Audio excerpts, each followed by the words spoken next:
What is up, guys, and welcome to today's 1-minute clinic.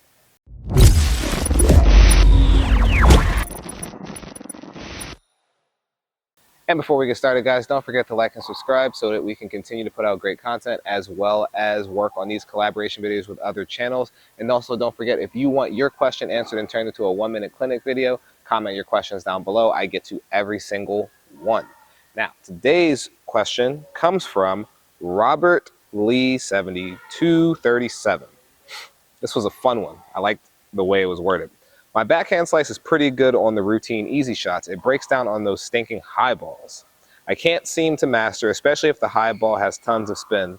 Please don't advise me to move back or move in to catch it before it gets there. It gets high. There isn't enough room to back up at our courts, and moving forward to hit the ball before it gets high just causes me to make an error. There must be a way to handle them reliably and effectively.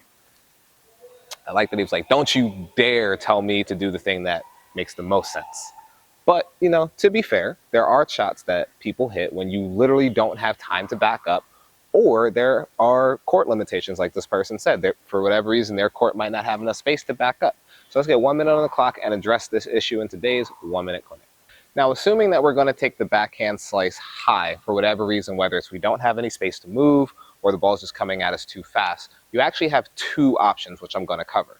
One is a little more neutral. The other one can be assertive if you time it correctly.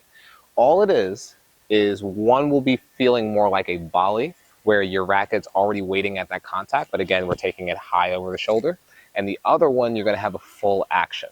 When you go for the one based on more similar to being a volley, what you're going to be trying to do is neutralize the incoming pace and then just deflect the ball up. It's still a slice technically because the ball's spinning backwards, but what's going to happen is you're going to be using that incoming pace and pushing it back behind the baseline, usually in the form of like a lob or a higher slice.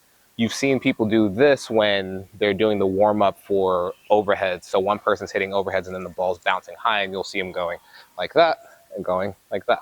That will work fine in this case. It's just we're being a little bit more focused on where we're going to land the ball. The second option is a bigger motion, and this is the one most people don't really know or don't really know as an option at the time. You set your racket like you would normally do a slice, and remember, when we hit a slice, usually our motion is downward. This one is actually going to be from the inside of our body to the outside of our body. So we have the same setup, but remember our contact's here.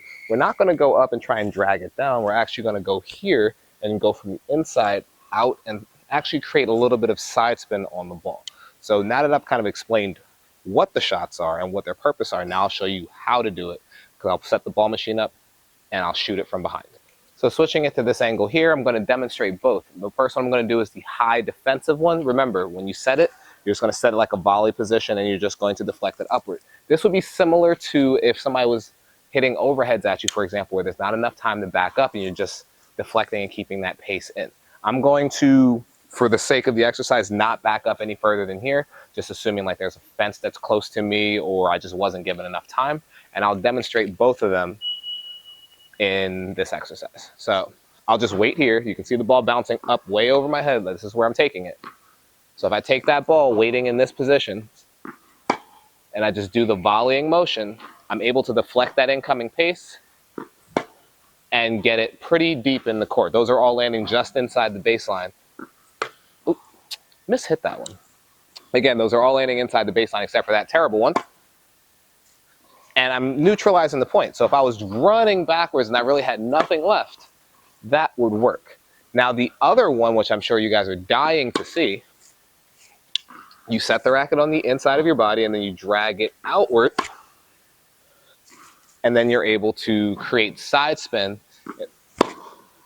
and you're bringing that ball down. But you can see my racket's going this way. I'm not trying to drag it down into the court. That's where most people get themselves in trouble, by trying to get that racket to go more toward the court. You end up with flimsier contact.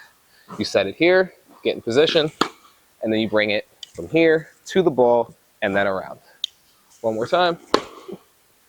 That will be all you really need. But that's going to wrap up this video, guys. Hopefully it wasn't too complicated. I tried to be as short-winded as possible, but I did have to demonstrate two different options. Remember, when the ball kicks up over your shoulder, the first thing you have to do is quickly decide which one you're going to attempt, because you can't wait for one and then bail out and try the other. The second thing you're going to have to do is make sure your motion fits the size it needs to be. So if I'm going to take that one as a volley or a high volley, I would set here and I only need this much motion. Likewise, if I'm going to take that one as a slice, what I need to make sure I do is bring it inside and then take it outside the body.